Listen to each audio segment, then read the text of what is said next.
ওম শান্তি। আজ 8ই ফেব্রুয়ারি 2024। প্রাতমুরলি ওম শান্তি বাপ-দাদা মধুবন। বাবা বলছেন, মিষ্টি বাচ্চারা, সর্বদা স্মরণে রাখো যে তুমি ব্রাহ্মণ, শীর্ষস্থানীয়, পুরুষোত্তম হতে চলেছ। তাহলে উৎফুল্ল থাকবে। নিজের সাথে নিজে কথা বলা শিখলে অপার খুশি থাকবে। প্রশ্ন: বাবার স্মরণে কারা আসতে পারে? বাবা কাদের স্মরণ দেন?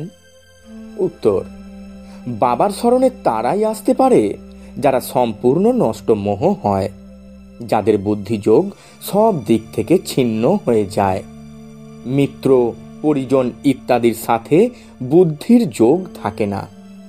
বুদ্ধিতে কেবল থাকে যে আমার তো এক বাবা, দ্বিতীয় কেউ নেই। এই রকম বাচ্চারাই সার্ভিস করতে পারে। বাবাও এই রকম বাচ্চাদেরই স্মরণ দেন। ওম শান্তি।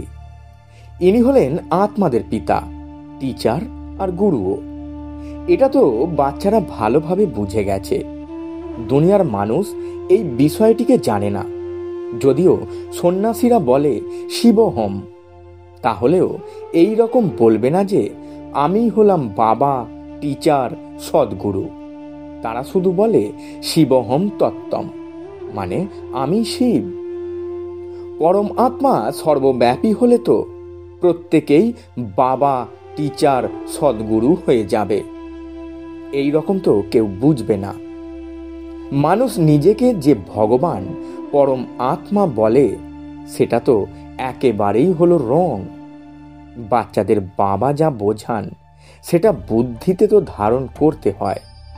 ওই পড়াতে কত সাবজেক্ট থাকে, এই রকম নয় সব সাবজেক্ট স্টুডেন্টের বুদ্ধিতে থাকে। এখানে বাবা যা পড়ান সেটা 1 সেকেন্ডে বাচ্চাদের বুদ্ধিতে এসে যায়। তোমরা রচয়িতা আর রচনার আদি মধ্য অন্তের জ্ঞান শোনাও। তোমরাই ত্রিকালদর্শী বা চক্রধারী হও। ওই শারীরিক পড়ার সাবজেক্ট সম্পূর্ণ আলাদা। তোমরা প্রমাণ করে ব্যাখ্যা দাও। সকলের সদ্গতির দাতা হলেন এই এক বাবা। সকল আত্মা পরম আত্মাকে স্মরণ করে, বলে ও গডফাদার। তো অবশ্যই বাবার থেকে উত্তরাধিকার প্রাপ্ত হয়। সেই উত্তরাধিকার হারিয়ে দুঃখের মধ্যে এসে পড়ে। এটা হলো সুখ দুঃখের খেলা। এই সময় সবাই হলো পতিত, দুঃখী। পবিত্র হলে অবশ্যই সুখ প্রাপ্ত হয়। সুখের দুনিয়া বাবা স্থাপন করেন। বাচ্চাদের বুদ্ধিতে এটা রাখতে হবে যে বাবা আমাদেরকে বোঝাচ্ছেন। নলেজ ফুল হলেন এক বাবাই। সৃষ্টির আদি মধ্য অন্তের জ্ঞান বাবাই প্রদান করেন। আরও যেসব ধর্ম আছে তারা নিজেদের সময় মতো আসবে। এই কথা আর কারোর বুদ্ধিতে নেই। বাচ্চারা, তোমাদের জন্য বাবা এই পড়াশোনাকে একদমই সহজ রেখেছেন। শুধু একটু বিস্তৃতভাবে বোঝান। আমাকে অর্থাৎ বাবাকে স্মরণ করো, তো তোমরা তমপ্রধান থেকে শতপ্রধান হয়ে যাবে। যোগের মহিমা অনেক। ভারতের প্রাচীন যোগ সুপ্রসিদ্ধ, কিন্তু যোগের মাধ্যমে কি লাভ হয় এটা কারোর জানা নেই। এটা হলো গীতার সেই যোগ যা নিরাকার ভগবান শেখাচ্ছেন। এছাড়া যে যোগ শেখানো হয় তা মানুষ শেখায়। দেবতাদের কাছে তো যোগের ব্যাপারই নেই। এই হঠযোগ ইত্যাদি সব মানুষ শেখায়। দেবতারা না শেখে আর না শেখায়। দৈবী দুনিয়াতে যোগের ব্যাপার নেই। যোগের দ্বারা সবাই পবিত্র হয়ে যায়, সেটা অবশ্যই এখানেই হবে। বাবা আসেনি সঙ্গমে নূতন দুনিয়া স্থাপন করতে। বাবা বলছেন, এখন তোমরা পুরানো দুনিয়া থেকে নূতন দুনিয়াতে যাচ্ছ। এটা কাউকে বোঝানোটাই হলো ওয়ান্ডার। তোমরা ব্রাহ্মণরা শীর্ষস্থানীয়। সত্যযুগ আর কলিযুগের মধ্যবর্তীতে হলো ব্রাহ্মণের শিখর। একেই সঙ্গম যুগ বলা হয়, যেখানে তোমরা পুরুষোত্তম হয়ে উঠছ। এটা বাচ্চাদের বুদ্ধিতে থাকে যে আমরা পুরুষোত্তম হতে থাকলে সর্বদা উৎফুল্ল থাকব। যত সার্ভিস করবে ততই উৎফুল্ল থাকবে। উপার্জন করতে আর করাতে হবে। যত প্রদর্শনীতে সার্ভিস করবে তো যে শুনবে তার সুখ প্রাপ্ত হবে, নিজের আর অপরের কল্যাণ হবে। ছোট সেন্টারেও মুখ্য 5-6টি চিত্র অবশ্যই দরকার। চিত্র দেখিয়ে বোঝানো সহজ হয়। সারাদিন সেবা আর সার্ভিস। মৃত্যু পরিজনের কাছে কোনো মোহের বন্ধনে আবদ্ধ হবে না। যা এই চোখের দ্বারা দেখছো সেই সবই বিনাশ হয়ে যাবে। আর যেসব দিব্য দৃষ্টির দ্বারা দেখছো সেই দুনিয়ায় স্থাপন হবে। ওই রকম নিজের সাথে কথা বললে তোমরা পরিপক্ক হয়ে যাবে। অসীম জগতের বাবার সাথে মিলিত হওয়ার খুশি থাকা চাই। কেউ রাজার কাছে জন্ম নিলে কত গর্বিত হয়। তোমরা বাচ্চারা স্বর্গের মালিক হচ্ছ। প্রত্যেকেই নিজের জন্য পরিশ্রম করছো। বাবা শুধু বলেন, কাম চিতার ওপর বসে তোমরা কালো হয়ে গেছো। এখন জ্ঞান চিতার ওপর বসলে গৌর হয়ে যাবে। বুদ্ধিতে এই চিন্তাই যেন চলতে থাকে। যদি অফিসেও কর্ম করতে থাকো তখনও স্মরণ করতে থাকো। এমন নয় যে সময় নেই। যখনই সময় পাবে আত্মিক উপার্জন করবে। কত বড় এই উপার্জন! হেলথ, ওয়েলথ দুটো একসাথে পাওয়া যায়। একটি কাহিনী আছে, অর্জুন আর একলব্য। ওই রকম গৃহস্থ ব্যবহারে থেকে জ্ঞান যোগের দ্বারা এখানে যারা থাকে তাদের থেকেও তীব্র গতিতে যেতে পারো। সমস্ত কিছু নির্ভর করে স্মরণের উপর। এখানে সবাই বসে পড়লে তবে সার্ভিস কিভাবে করবে? রিফ্রেশ হয়ে সার্ভিসে যুক্ত হতে হবে। সার্ভিসের খেয়াল রাখতে হবে। বাবা তো প্রদর্শনীতে যেতে পারবেন না, কারণ বাপদাদা দুজন একত্রিতভাবে আছেন। বাবার আত্মা আর এনার মানে ব্রহ্মা বাবার আত্মা একত্রিত আছেন। এ হলো ওয়ান্ডারফুল যুগল।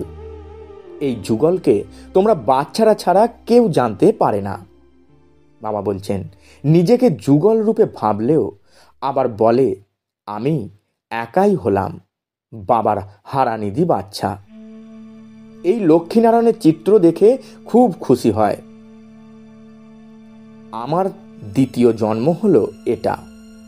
আমি রাজগদিতে অবশ্যই বসবো। তোমরাও রাজযোগ শিখছ।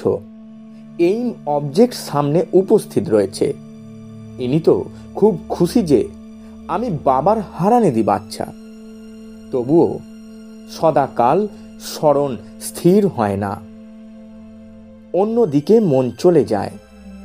ড্রামার এরকম ল নেই যে একদম স্মরণ স্থির হয়ে যাবে, আর কোনো চিন্তা আসবে না। মায়ার তুফান স্মরণ করতে দেয় না।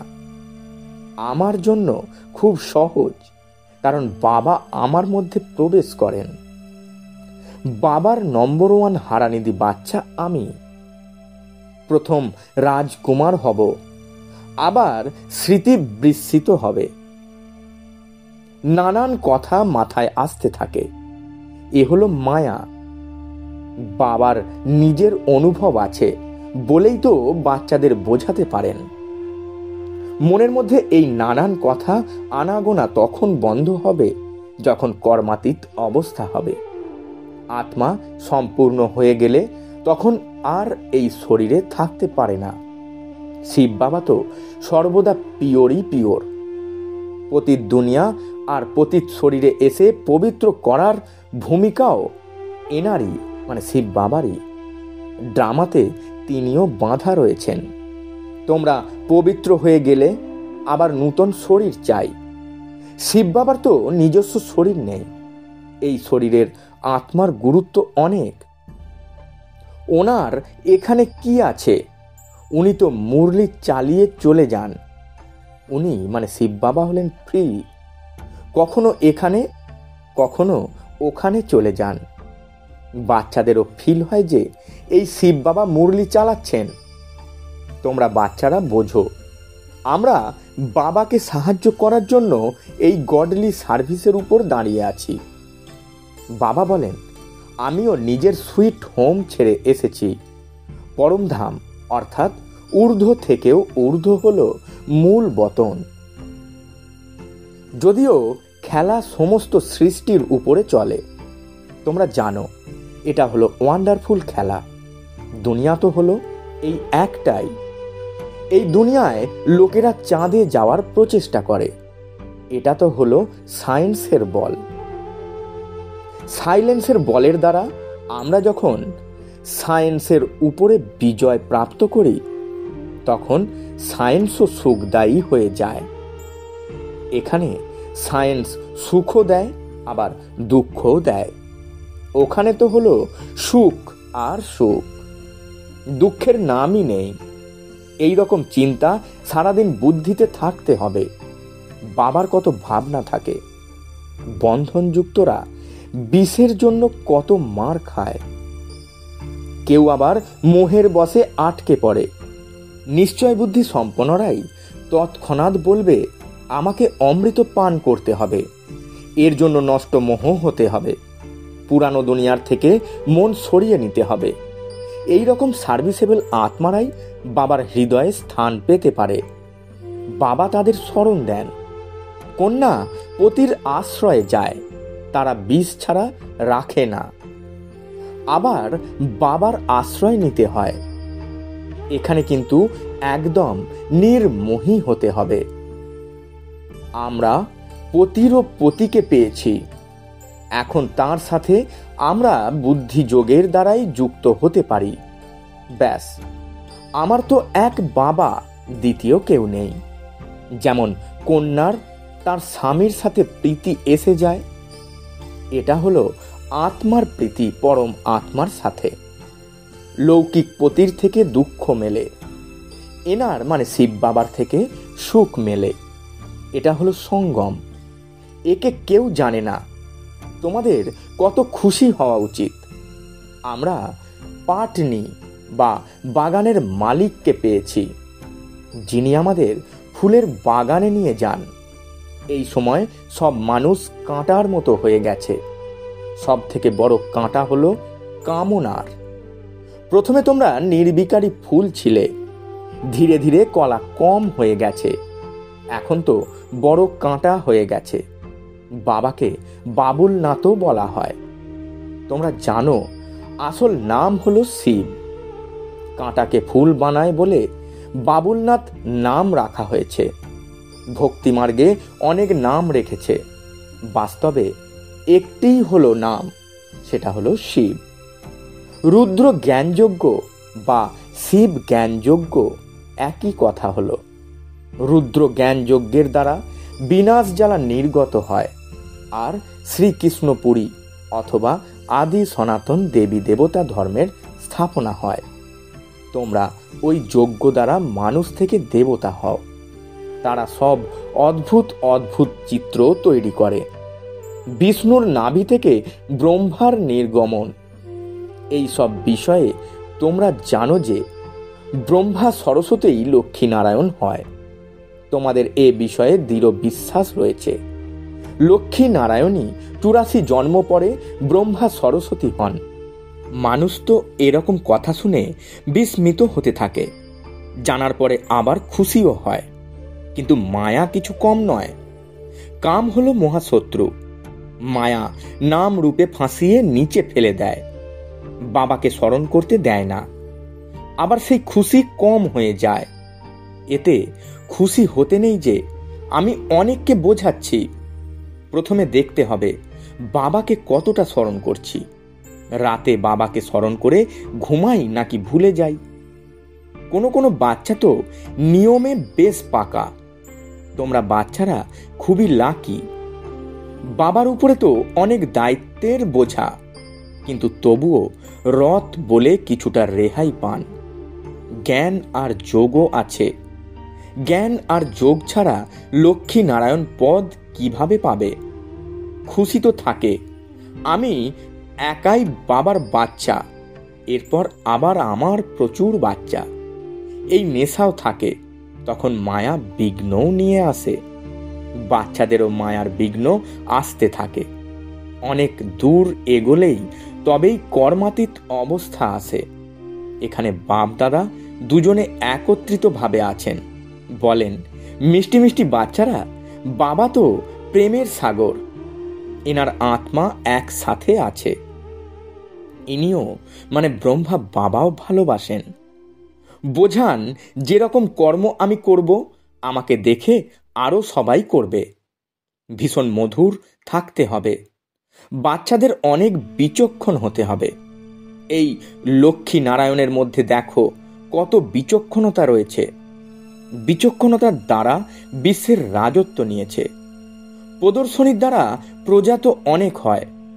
ভারত অনেক বড়, এত সার্ভিস করতে হবে। দ্বিতীয়ত, স্মরণে থাকে বিকর্ম বিনাশ করতে হবে।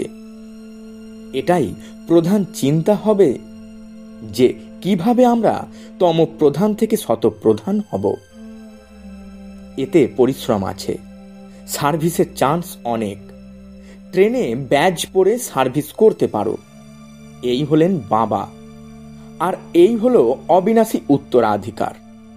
অবশ্যই 5000 বছর আগে ভারত স্বর্গ ছিল, লক্ষ্মী নারায়ণের রাজত্ব ছিল। অবশ্যই এদের রাজত্ব আবার আসা চাই। আমরা বাবার স্মরণে পবিত্র দুনিয়ার মালিক হচ্ছি। ট্রেনে অনেক সার্ভিস হতে পারে। এক কামরাতে সার্ভিস করে আবার দ্বিতীয়টায় যেতে হবে। এরকম সার্ভিস করে যারা, তারাই আসীন হয় হৃদয় সিংহাসনে। তাদের বলো, আমরা তোমাদের খুশির খবর শোনাচ্ছি। তোমরা পূজ্য দেবতা ছিলে, আবার 84 জন্ম নিয়ে পূজারী হয়েছ। এখন আবার পূজ্য হও। সিঁড়ির চিত্র বেশ ভালো। এর দ্বারাই শত রজ তম স্টেজ প্রমাণ করতে হবে। স্কুলে পরীক্ষা নিকটে এলে দ্রুত এগোনোর প্রচেষ্টা থাকে। এখন এখানেও বোঝানো হয় যে যারা সময় নষ্ট করেছে তাদের দ্রুত গতিতে চলে সার্ভিসে যুক্ত হয়ে যাওয়া উচিত। সার্ভিসের নম্বর তোলার সুযোগ অনেক। সার্ভিসেবল কন্যা অনেক উদ্ভূত হওয়া চাই, যাদেরকে বাবা যে কোনো জায়গায় পাঠাবেন।